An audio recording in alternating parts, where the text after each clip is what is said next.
ನನ್ನ ಹೆಸರು ಗೋವಿಂದರಾಜು ಅಂತ, ದೇವನಹಳ್ಳಿ ತಾಲೂಕು ಮಲ್ಲೇಪುರ ಗ್ರಾಮ.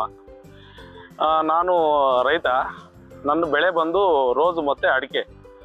ನನ್ನ ರೋಸಲ್ಲಿ ತುಂಬ ಡೆವಲಪ್ಮೆಂಟ್ ಕಡಿಮೆ ಇತ್ತು. ಆಗ ನಾನು ಒಂದು ಮಾಹಿತಿ ತಿಳ್ಕೊಂಡೆ ಫೇಸ್ಬುಕ್ಕಲ್ಲಿ, ಯೂಟ್ಯೂಬಲ್ಲಿ. ಸೂಡೋಮೋನಾಸ್ ಮತ್ತು ಟ್ರೈಕೋಡರ್ಮಾ ಇವೆರಡು ಬಯೋ ಫರ್ಟಿಲೈಸರ್.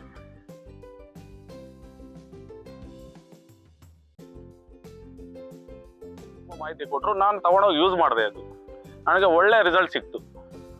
ನಾನು ಬೇರೆ ಯಾವುದ್ರಲ್ಲೂ ಆ ಥರ ರಿಸಲ್ಟ್ ತೊಗೊಂಡಿಲ್ಲ, ಆ ಥರ ರಿಸಲ್ಟ್ ಸಿಕ್ತು. ನಾನು ಕಂಟಿನ್ಯೂಸ್ ಆಗಿ ಎವ್ರಿ 3 ಮಂತ್ಸ್ಗೆ ಒಂದ್ಸರಿ ಇದನ್ನು ಯೂಸ್ ಮಾಡ್ತಾನೆ ಇದ್ದೀನಿ. ತುಂಬ ಅನುಕೂಲ ಇದೆ, ಯೂಸ್ ಮಾಡ್ಬೋದು. ಕಡಿಮೆ ಬೆಲೆ, ತುಂಬ ಉತ್ತಮ ಒಂದು ರಿಸಲ್ಟ್ ಅಂತ ಹೇಳ್ಬೋದು.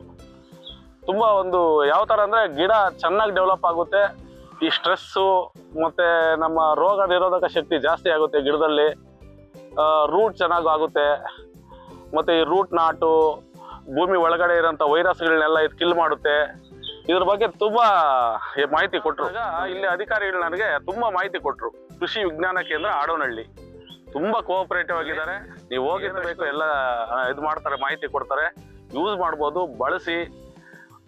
ನಾವು ಕೆಮಿಕಲ್ ಯೂಸ್ ಮಾಡೋದ್ರಿಂದ ನಮ್ಮ ಭೂಮಿ ಹಾಳಾಗುತ್ತೆ, ಮತ್ತು ರೇಟ್ ಜಾಸ್ತಿ, ಇನ್ವೆಸ್ಟ್ಮೆಂಟ್ ಜಾಸ್ತಿ, ಈ ಪ್ರಾಫಿಟ್ ಕಡಿಮೆ ಅಗ್ರಿಕಲ್ಚರಲ್ಲಿ. ಈ ಥರ ಒಂದು ಇದು ಮಾಡೋದ್ರಿಂದ ನಮಗೆ ಲೋ ಇನ್ವೆಸ್ಟ್ಮೆಂಟಲ್ಲಿ ನಾವು ಸರ್ವೈವ್ ಆಗ್ಬೋದು ಫಾರ್ಮರ್ಸು ಅಂತ ನಂದೊಂದು ಮೆಸೇಜ್ ಎಲ್ಲರಿಗೂ.